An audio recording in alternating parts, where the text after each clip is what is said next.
Welcome here on our YouTube channel, the YouTube channel of the Ceuster Academy. My name is Luc de Ceuster. If you're here for the first time or you already have seen some of our videos but you didn't subscribe yet, click on the subscribe button, click on the bell so that you will be informed every time when we put a new video online. We've been looking into financial parameters, financial calculations, compounded interest, future value, present value, and now we are looking into parameters, financial parameters that can help us evaluate the efficiency of our investments. In this video, I will concentrate on some simple parameters, which are the payback time and the return on investment. The payback time is a very simple factor which just tells us when or how long it will take before our initial investment has been paid back by positive cash flows. Another parameter, the return on investment, is a dimensionless parameter independent of the initial investment, which shows how well in percentage our investment is doing. So let's have a look at those two simple parameters, how we define them, how we have some simple calculations with them, and what are their advantages and disadvantages. The first one is the payback time. The payback time is in fact the division of the total investment, the initial investment, divided by the periodic cash flows.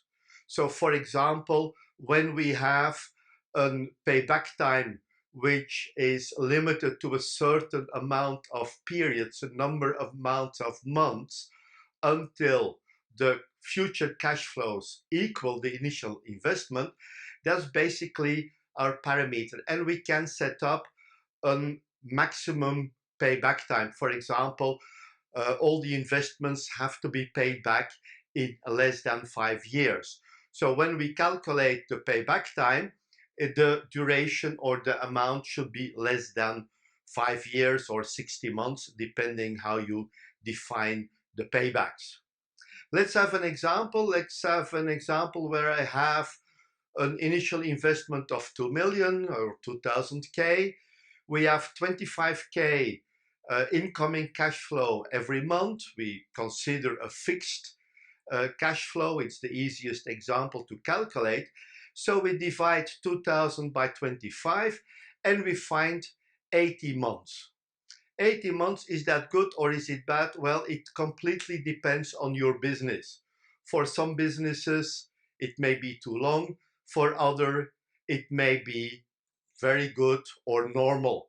Everything depends on the type of business you're dealing with. The more complex your business is, the longer payback times you will accept. Now, the payback time is very interesting. It's a very simple parameter to calculate, but there are some flaws to it. There is some uncertainty that we can use the payback time with, because we have, let's say, some more information. It's a quick solution, and we can get an estimation of the efficiency of the investment in case of uncertainty.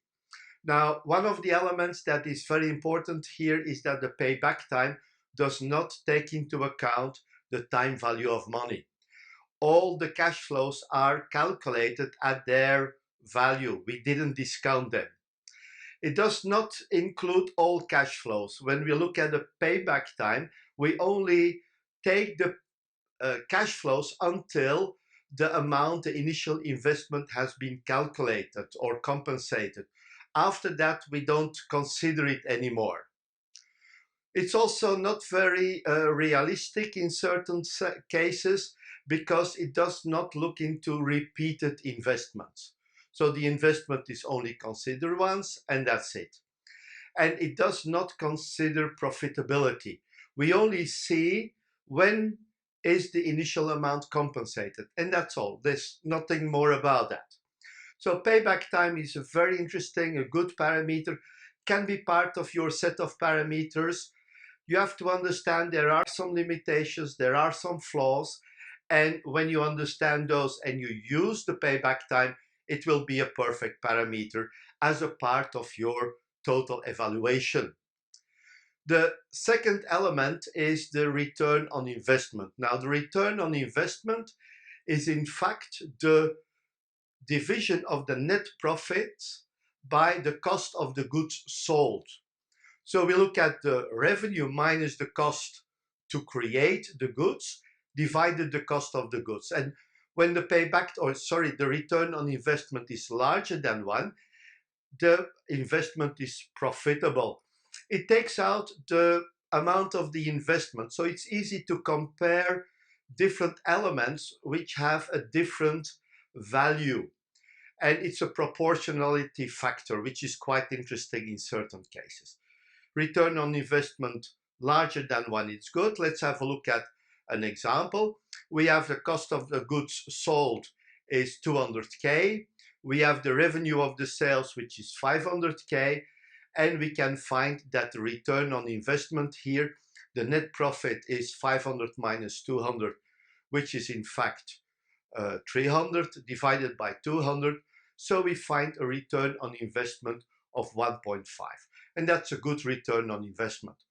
Now we can have some additional elements here because a return on investment of an investment of 20 million can be lower than the return on investment of an investment of $1,000. So we have to be careful here because we have to look at that, but we'll see how it translates into the disadvantages of the return on investment.